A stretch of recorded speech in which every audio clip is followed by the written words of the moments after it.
Okay Suhaib है भाई, आपकी नज़र में 12th के बाद जर्मनी स्टडी के लिए आना बेनिफिशियल है?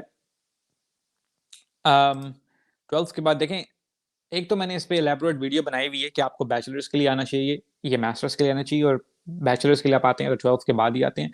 लेकिन इसमें 1-2 चीज़ें मैं ऐड कर दूँ कि एक तो उसका एडवांटेज मैंने उस वीडियो में इस लिहाज से मैंने बैचलर्स कहा हुआ है कि बैचलर्स के लिए एडवांटेजियस है कि आप जितना जल्दी आते हैं, आपको लैंग्वेज जो है वो उतना ज़्यादा टाइम मिलता है सीखने का before you enter job market. कि अगर आप 19-20 साल के आते हैं, 20 साल के, तो आप जर्मन लैंग्वेज 20 साल से कम 19 साल से सीखना शुरू कर देंगे। तो बाय द टाइम आप 30 ईयर्स के होंगे तो आपका 10 साल का लैंग्वेज लर्निंग का प्रोसेस हो चुका होगा, एज़ कम्पेयर टू अगर आप मास्टर्स प्रोग्राम में आएँगे 26-27 साल की उम्र में और वो प्रोग्राम भी इंग्लिश में होगा, तो आप जर्मन लैंग्वेज सीखना ही 28, 29, 30 में शुरू करेंगे, वो पक्का होते-होते 35, 36 या 40 तक पहुँच जाएगी। तो इस हिसाब से मैं हमेशा कहता हूँ कि जर्मनी के लिए, क्योंकि ये स्पेशल केस है कि यहाँ पे जर्मन लैंग्वेज जो है उसका ज़्यादा इन्फ्लुएंस है और वो आपको ज़्यादा बेहतर अपॉर्च्युनिटीज़ दे सकती है इन जनरल ज़िंदगी के अंदर भी। पैसे कमाने के लिए तो है ही है।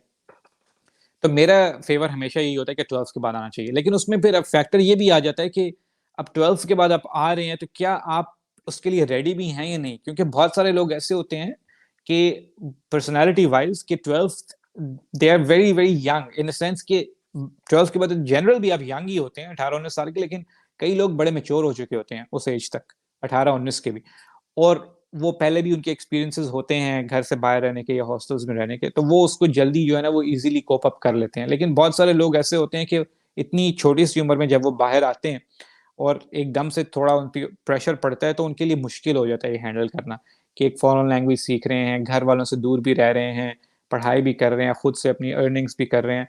तो sometimes it's difficult to manage अगर आप इतनी छोटी एज में ये सारी रिस्पॉन्सिबिलिटीज एकदम से ले लें, क्योंकि मैं खुद भी जो आया था मास्टर्स के वक्त आया था और पहले मेरा जॉब एक्सपीरियंस था, तो मैं कोई इतना छोटा नहीं था। इसलिए ये फैक्टर्स ध्यान में रखें आपको कि एडवांटेजेस तो हैं 12th के बाद आने में, लेकिन it can also be a bit challenging. मगर अगर आप इसको आप वेरी इसमें पैशनेट हैं इस चीज़ के बारे में और आप इन चीज़ों को कोई इतनी इम्पोर्टेंस नहीं दे रहे कि यार वो ये होगा, मुझे अकेले करना पड़ेगा या आपकी थोड़ी बहुत सपोर्ट है यहाँ पे, तो मैं डेफ़िनेटली फ़ेवर यही करता हूँ कि आपने अगर स्टेप लेना है तो जितना जल्दी आप ले सकें उतना अच्छा है। आप कल्चरली भी आपकी इमर्जन उतनी ज़्यादा तेज़ होगी अगर आप 12th के बाद आएँगे, लैंग्वेज भी आप ज़्यादा फ़ास्ट सीखेंगे।